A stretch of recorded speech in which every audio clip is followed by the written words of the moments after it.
This mom discovered 5 ways to stop ADHD meltdowns without yelling. And what happened next will change how you parent forever. So here's Sarah. She's got 2 kids with ADHD. And every day felt like a battlefield. The screaming, the chaos, and the guilt afterwards. Sound familiar? She'd wake up already on edge, walking on eggshells before breakfast was even over. By lunchtime, she fought countless battles she never saw coming. And by bedtime, she'd lie replaying every moment, wondering what she could have done differently. But here's what's wild. Sarah tried everything. Timeout chairs, yelling back, counseling, and even medication. And still, nothing worked.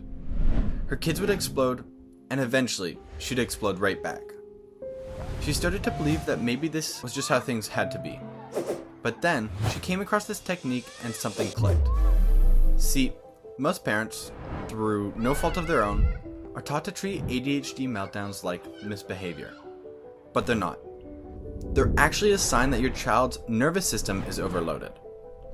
It's not a discipline issue, it's a regulation issue. Your child's brain is literally short-circuiting. That fight or flight response, it's going off like a fire alarm 24/7. And that was the turning point for Sarah. She stopped trying to fix the behavior and started supporting the brain behind it. That one shift changed everything. She found a free resource that helped her understand what her child really needed. It's linked in the description below. And from it, here are 5 simple rules that completely changed how she showed up as a parent. Rule 1, don't try to reason during a meltdown. Logic doesn't land in a dysregulated brain. Sarah learned to pause and stay present. Not to fix, but to ride the wave with her child. Rule number 2, the 30-second reset. Instead of shouting over the storm, she practiced a calming technique that actually reset her own nervous system. Slow breathing, which grounds herself in the now. And her kids began to mirror that calm. You can't co-regulate if you're dysregulated too. Rule number 3, create safety anchors. These are calming cues spread around the home, like a cozy corner with sensory tools, or a quiet spot with noise-canceling headphones. The goal? Give their brain a place to breathe before it boils over. Rule number 4, emotional mirroring. This one blew my mind. When her child was yelling, she didn't whisper. She matched their tone just enough to connect, and then slowly dialed it down together. This builds trust. It shows your child, I feel you, and we can come down from this together. Rule 5, a phrase that flips the script. Instead of calm down, she started saying, I'm here. Let's do this together. It's simple, but it signals safety and connection, not control. Within just 2 weeks, Sarah's home shifted. The yelling didn't just stop, it became unnecessary.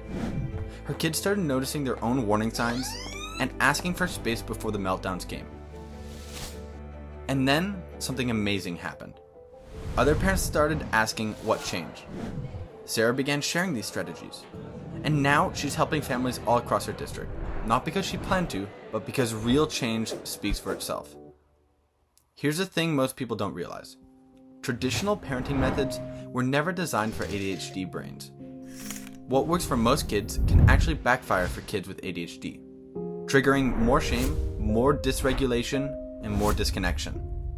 But once you understand how the ADHD nervous system actually works, everything changes. You stop reacting to behavior and start responding to the need behind it. I've watched what happens when parents feel seen and kids finally feel understood. The power isn't in doing more, it's in doing differently. Your child doesn't want to spiral, and they don't want to feel out of control. They want connection, safety, and someone who sees beyond the behavior. You already have love, now it's time to learn the tools that speak to how their brains actually work. Make sure to check out our other videos for more help and guidance on parenting kids with ADHD. And if you're feeling stuck, like nothing you've tried is working, check out the free resource linked below. It's helped so many parents take that next step forward. Keep believing in yourself. You're doing better than you know. See you then.